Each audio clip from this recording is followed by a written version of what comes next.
Hi, I'm Alexandra Toe, and I'm presenting interactive fiction prototypes for coping with interpersonal racism. This study is part of the larger CARE project, which stands for Coping After Racist Experiences. And in the project, we look at how we might design technology that prioritizes the well-being and coping of individuals who deal with racism. For some further context, we use a critical race theory framing in this work, which tells us that racism is an everyday and ordinary occurrence, especially in the context of the US.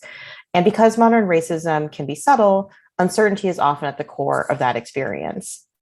In previous work on the project, we used an assets-based design approach to identify specific challenges that HCI and design might address in this space. And then in a second follow-up study, we conducted a series of participatory design workshops with people who experience racism. They storyboarded futuristic technologies that could aid in social support seeking and coping and provide other kinds of support that they envisioned being helpful the next time that they or others like them might experience interpersonal racism. We did a qualitative coding of those storyboards for prevalent themes.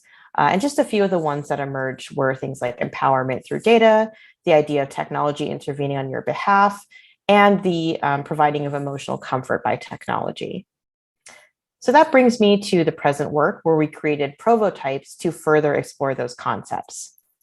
Provotypes are provocative prototypes. They're artifacts that can illustrate tensions. They're not necessarily something that is meant to be made and mass produced, but an artifact that helps us evaluate and critique. So what we wanted to do was take those speculative future technologies and understand what would happen, what new tensions and priorities and values would arise when we put them in a modern context. In other words, what are the benefits and potential risks of these technologies? So as we did with the workshops, we used interactive fiction as a tool in this study in order to bring these prototypes to life. Fiction is good at conveying socially complex and sensitive topics, and the interactive nature of this technology allows for a high degree of engagement and agency on the part of the participants. So I want to give a little bit of context of what that base narrative is. It was developed in Twine. And in the story, you take on the role of Sam, who is a college student who experiences a racial microaggression. In the narrative vignette, you get to make choices about what Sam says, feels, and does. And in the story, at a research lab networking event, a visiting professor says 3 back-to-back racial microaggressions to Sam. So in order to evaluate those themes and those storyboards in context, we designed 3 prototypes. They were amalgamations from various different storyboards. And to test them, we wrote them into that interactive narrative vignette. So we made 3 versions of that story. That means that these prototypes were entirely text-based. And this allowed the participants in this study, which I'll mention in a little bit, to choose whether or not they would use the technology, how they would use it, and to give us feedback about what that experience was like. So each participant who read this new version of the fiction saw this introductory line: in the story, you will encounter and have the opportunity to use a futuristic fictional technology. So I'll describe each of these 3 prototypes, what they do and how they relate to the themes. The first is the racism alarm. It listens for racism in a public space and sounds an increasingly loud alarm and can only be shut off when the person who trips it says, "I'm sorry." It then prints out some contextual information. So this embodies this idea of data validation, intervention, as well as teaching. The second is the smartwatch ally, which measures for stress. It's described as working for multiple types of bias that it listens for. It offers to record the conversation for you or call your phone with a fake phone call so you have an excuse to leave the situation, or it can give you other advice. It also embodies that idea of data validation, but also helps you give advice about how to respond, or it can reach out to allies on your behalf. And then finally, there's the comfort speaker, which is an adapted advanced version of a commercially available smart speaker. It directly translates this idea of providing emotional comfort. It can listen to you vent, it can text or call people for you, play music, release your favorite scent, or set lighting in your room. So we had a couple of research questions when we wanted to evaluate these prototypes, but for the sake of time today, I'll just focus on this first one about whether or not this method allows participants to meaningfully understand and evaluate those prototypes. So we conducted a between subject study using Amazon Mechanical Turk. where participants were invited to read a story about one of these technologies and engage with them, and then answer survey questions later on.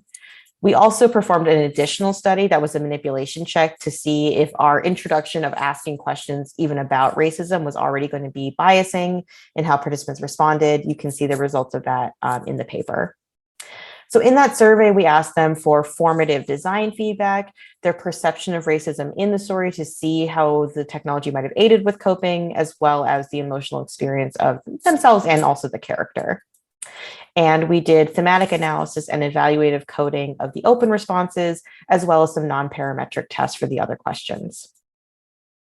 So the short answer to this question about whether or not this method allows for meaningful engagement and understanding and evaluation of these designs is yes.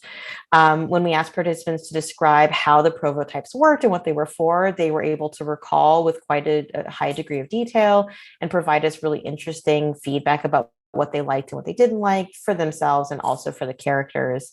And some of that feedback was quite critical, which to me is a good sign that participants felt comfortable in critiquing this work quite deeply.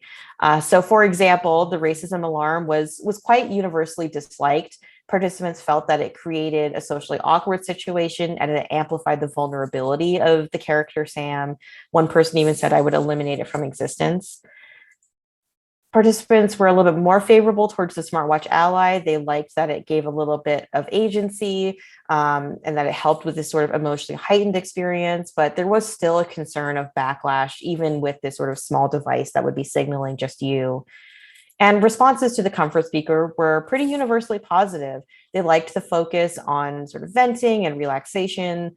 They liked that you had the option to do a lot of things, and they even proposed a lot of new features themselves.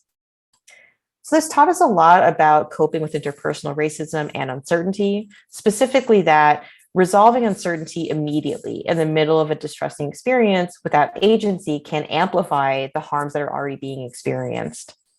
We also learned a lot about this method as a form of remote user testing for these sort of speculative future technologies, and found that we were able to get quite a lot of rich formative feedback about these designs. This work was done with a great many incredible people who contributed to the work over the course of the project. If you're interested in our findings or more details about this method, I highly encourage that you read the full paper, or please feel free to reach out to me. Thank you.